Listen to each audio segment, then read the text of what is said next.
আসসালামু আলাইকুম।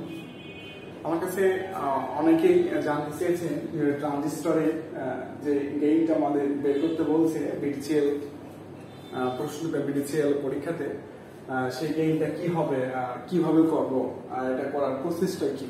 তো আমি সেই সবার অনুরোধে আজকে এটা একটু অল্প একটু বিশ্লেষণ করবো আর কি, খুব বেশি না। আচ্ছা, তাহলে যে প্রশ্নটা দিছিল সে প্রশ্নের মূল প্রশ্নটা ছিল না, মূল প্রশ্ন ছিল যে we wish analyze the transistor amplifier to determine its voltage gain as a beta equal to 100 ignore early effect। তার মানে কি আমাদের অ্যামপ্লিফায়ার বিশ্লেষণ করতে বলছে, ঠিক আছে। আচ্ছা, এবং অ্যামপ্লিফায়ার বিশ্লেষণ করতে বলছে, গেইনটা তার কত এটা বের করতে বলছে। কি বলছে যে বিটা ইকুয়াল টু 100 ধরে নাও। আচ্ছা, ignore early effect. Ignore early effect মানে কি? ইগনোর আর্লি ইফেক্ট মানে আমরা আর্লি ইফেক্টে দেখেছি যে যদি আর্লি ইফেক্টে আমরা দেখেছি যে যদি আমাদের ভোল্টেজ চেঞ্জ হয়, যদি আমাদের কি ভোল্টেজ চেঞ্জ হয়, তাহলে আমার ভোল্টেজ চেঞ্জ হলে কারেন্টও চেঞ্জ হবে। যদি ভোল্টেজ চেঞ্জ হয় তাহলে কি হবে, কারেন্টও চেঞ্জ হবে। আর্লি ইফেক্টে আমরা সেটা দেখেছি। তাহলে এখানে সে আর্লি ইফেক্টটা আমাদের ইগনোর করতে বলছে। যাই হোক, আর্লি ইফেক্টে আরো অনেক বড় ক্লাস আছে, সেদিকে না যাই, শুধু আর্লি ইফেক্ট একটু বলবো যে ভোল্টেজ চেঞ্জের সাথে কারেন্টের যে পরিবর্তন, রিভার্স বায়াসের সাথে কারেন্টের যে পরিবর্তন, সেই পরিবর্তনটা এখানে ওরা ইগনোর করতে বলছে। আচ্ছা, তাহলে প্রথম যে প্রশ্নটা ছিল, প্রথম যে সার্কিটটা, একটা সার্কিট বলছে এখান থেকে গেইন বের করতে বলো, ঠিক আছে। তো আমাদের গেইন বের করতে হলে বা অ্যামপ্লিফায়ার আমাদের বিশ্লেষণ করতে হলে প্রথমে অবশ্যই আমাদের কিউ পয়েন্ট নির্ধারণ করতে হবে। প্রথমে আমাদের অবশ্যই কি করতে হবে, কিউ পয়েন্ট নির্ধারণ করতে হবে। আর কিউ পয়েন্ট নির্ধারণের জন্যই আমরা V input equal two 0 voltage ধরে নিয়েছি। আমরা ভি ইনপুট ইকুয়াল টু কি 0 ভোল্টেজ ধরে নিয়েছি।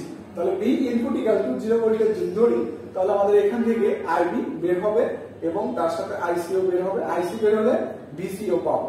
এখানে লুপ দিলে আমরা বিসিও পাবো, এই জায়গায় লুপ দিলে আমরা আইবি পাবো, এই সাইড লুপ দিলে আমরা কি পাবো, ভিসি পাবো। ঠিক আছে, কিউ পয়েন্ট পেলাম আইসি এবং ভিসি কত হলো 3.1 এবং আইসি ইকুয়াল টু কত পেলাম 2.3 পেলাম। আচ্ছা, ঠিক আছে। তাহলে এই যে আইসি যেটা পেলাম, এই আইসি 2.3 এবং আইবি ইকুয়াল টু কত পেলাম 0.023, ভিসি ইকুয়াল টু এটা পেয়েছি। এখন আমরা এই সার্কিট থেকে ইকুইভ্যালেন্ট সার্কিট অঙ্কন করব।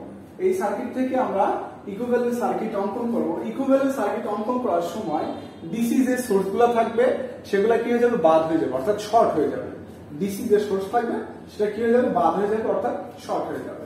তাহলে এখানে কি ডিসি সোর্স কি 3 ভোল্ট এবং এখানে কত ভোল্ট 10 ভোল্ট। তাহলে এটা কি শর্ট, অর্থাৎ বাদ হয়ে গেছে। তাহলে এই দুটো বাদ হয়ে গেলে এখানে শুধুমাত্র ভোল্টেজ সোর্স কি থাকে, ভি ইনপুট। তাহলে ভি ইনপুট, তারপর এখানে কি দিছি, আরবি রেজিস্টার কত 100 কিলো, আরবি রেজিস্টার কত এখানে দেওয়া আছে 100 কিলো। তারপরে এখানে কি আছে ভিবি, এর ভোল্টেজটা ভিবি, ভোল্টেজটা ভিবি, আর এখানে যে রেজিস্টার সেই রেজিস্টারকে আমরা পাই আর দ্বারা প্রকাশ করি, ঠিক আছে। সরি, আর পাই দ্বারা প্রকাশ করি। এটা আর লিখছি আমি, আর এটা পাই, এক একজন এক এক রকম ভাবে লেখে, আর পাই দ্বারা প্রকাশ করি, ঠিক আছে। আচ্ছা, এই সাইডে কি এখানে আরসি রেজিস্টার কত 3 কিলো, আর এখানে কারেন্টটা অবশ্যই কারেন্টটা কোন দিকে আসতেছে, নিচের দিকে। তার কারেন্টটা এই যে সি থেকে নিচের দিকে আসতেছে, তাই কারেন্ট ডিরেকশন নিচের দিকে। কারেন্টের পরিমাণ কি হবে, জিএম ইনটু বিবিই। জিএম মানে কি ট্রান্সকন্ডাক্ট্যান্স, জিএম মানে কি ট্রান্সকন্ডাক্ট্যান্স, ঠিক আছে। তাহলে এখন আমাদের যেহেতু গেইন বের করতে হবে, সেজন্য আমরা কিছু প্রসেস ফলো করব। আচ্ছা, প্রথমে জিএম বের করব। জিএম ইকুয়াল টু কি লিখতে পারি, IC by VT. GM equal to, জিএমটা কি ট্রান্সকন্ডাক্ট্যান্স, তাহলে ট্রান্সকন্ডাক্ট্যান্স ইকুয়াল টু কি আইসি বাই ভিটি। তাহলে আইসি ইকুয়াল টু কত 2.3, ভিটি ইকুয়াল টু কত, আইসি ইকুয়াল টু 2.3। এই যে আমরা পেয়েছি, আগে বলেছি যে আর্লি ইফেক্ট কি বলছে, early effect ignore early effect. তাই আইসি এখানেও যা, আইসি এখানেও সেম দিয়েছি। আচ্ছা, তাহলে এখানে কত হচ্ছে, ভিটি ইকুয়াল টু 25 ভোল্টেজ। তাহলে ভিটি ইকুয়াল টু 25 কেন, এই ভিটি ইকুয়াল টু 25 ভোল্টেজ কোন বইতে ভিটি ইকুয়াল টু 25 ভোল্টেজ দেওয়া আছে, কোন বইতে 26 ভোল্টেজ মিলিভোল্ট, 26 মিলিভোল্ট দেওয়া আছে।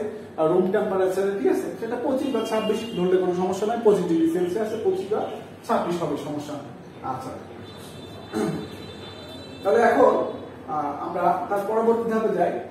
পাই আর নির্ণয় আর প্রাইম নির্ণয় করবো, মানে এখানকার রেজিস্ট্যান্স নির্ণয় করবো। এখানকার রেজিস্ট্যান্স ইকুয়াল টু কি বিটা ভাগ জিএম, রেজিস্ট্যান্স নির্ণয় কি বিটা ভাগ জিএম, অথবা ভিটি বাই আইটি, অথবা beta into VT by IC.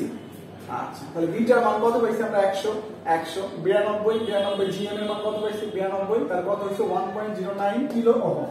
আচ্ছা, ভিবি ইকুয়াল টু, আবার এখানে ভিবি, তাহলে এখানে আমরা কি, এখানে গ্রাউন্ড আছে, তাহলে এখানে কি দিতে পারি একটা ভোল্টেজ ডিভাইডার রুল।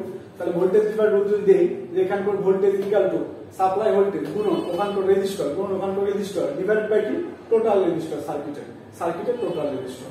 তাহলে কি ভি ইনপুট আর প্রাই এর মান কত পাইছি 1.09 ডিভাইড বাই 1.09 যোগ আরবি এর মান কত আছে 100 যোগ 100।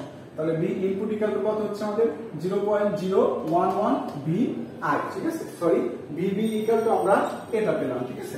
এখন ভি আউটপুট ভোল্টেজ মানে এখানকার ভি আউটপুট ভোল্টেজ, তাহলে এখানকার ভি আউটপুট ভোল্টেজ মানে কি এখানকার ভোল্টেজ, তাহলে এখানকার ভোল্টেজ মানে কি এখানকার কারেন্ট গুণন এখানকার কি রেজিস্টর, এখানকার কারেন্ট গুণন এখানকার রেজিস্টর, ঠিক আছে।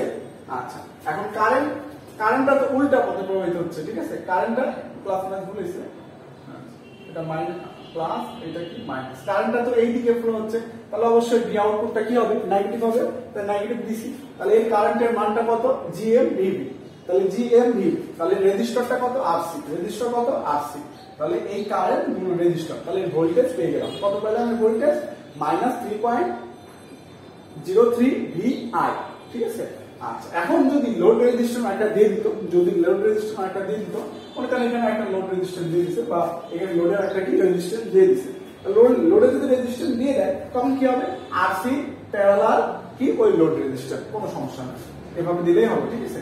তাহলে এখানে আমরা ভি আউটপুট ইকুয়াল টু এটা পেলাম, তাহলে V output equal to -3.03 V I, তাহলে এই ভি আই কে যদি আমরা এই সাইড নিয়ে আসি ভাগ করি তাহলে কি পেয়ে যাচ্ছে V output by V input equal to -3.03, এটা আমাদের কি ভোল্টেজ গেইন, এই ভোল্টেজ গেইনটাকে আমাদের চেয়েছিল।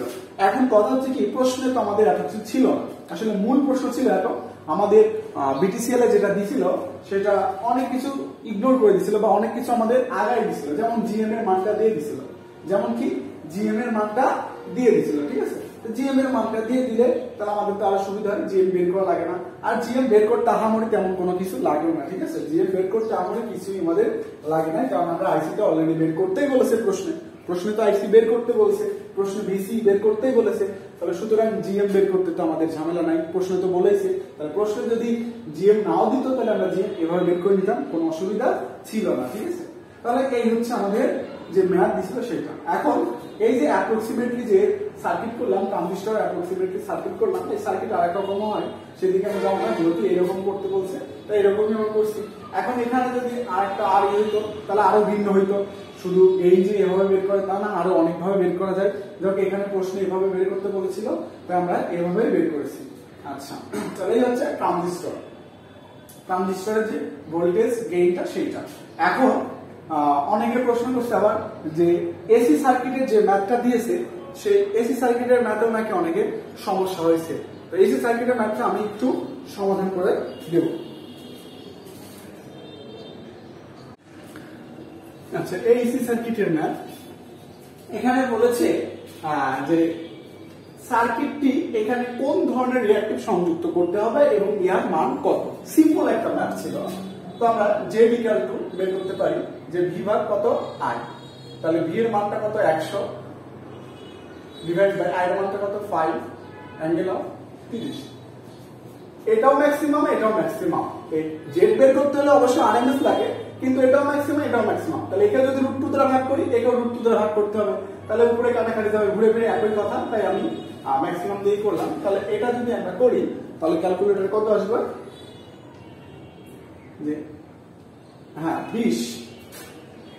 যে 20 অ্যাঙ্গেল অফ -30, তাহলে জেড এর কোণ যদি মাইনাস আসে, জেড এর কোণটা যদি মাইনাস আসে তাহলে অবশ্যই সার্কিট ক্যাপাসিটি, জেড এর কোণ যদি মাইনাস আসে তাহলে অবশ্যই সার্কিট কি ক্যাপাসিটি। তাহলে একটা প্রশ্ন উত্তর আমরা পেয়ে গেছি যে এখানে কোন ধরনের রিঅ্যাক্টিভ সংযুক্ত আছে, ক্যাপাসিটিভ রিঅ্যাক্টিভ সংযুক্ত আছে, ঠিক আছে।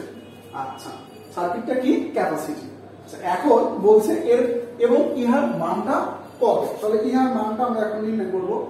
20 অ্যাঙ্গেল অফ -30। তাহলে এখানে কত আসছে 17.32 মাইনাস জে অফ 10।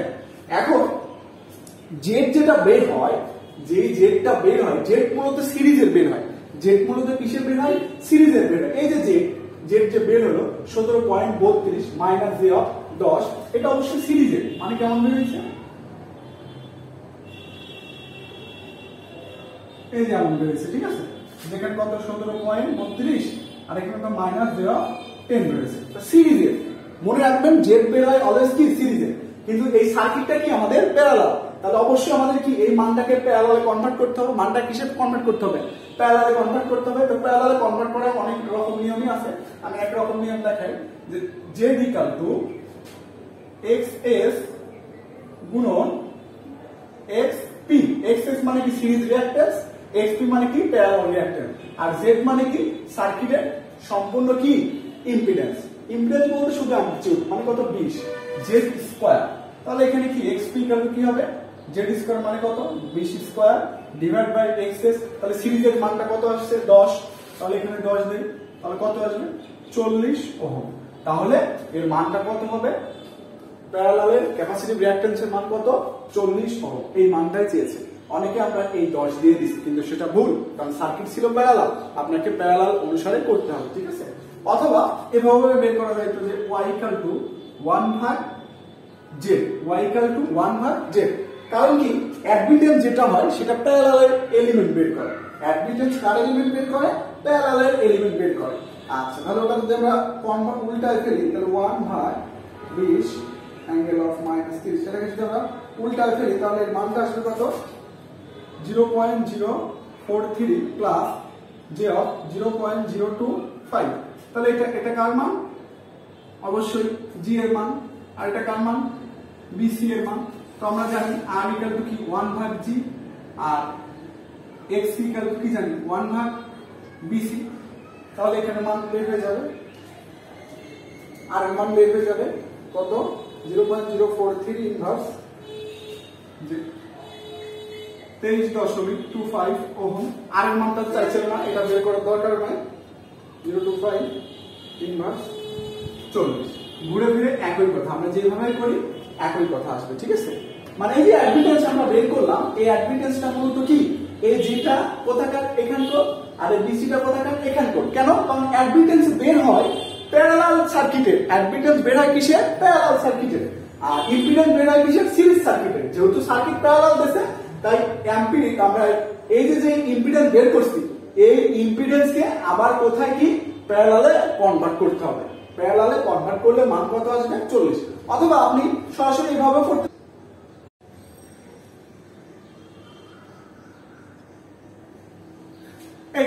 এই সিম্পল জিনিস চাইছিল, ঠিক আছে। এটা অনেকেই ভুল করে ফেলছে, যাক আশা করি এরকম ভুল আমরা আর করবো না। সবসময় আমরা খেয়াল রাখবো যে আমরা কি বের করতেছি, জেড বের করলে সার্কিট হয় সিরিজ, অ্যাডমিটেন্স বের করলে সার্কিট হয় কি প্যারালাল, ঠিক আছে।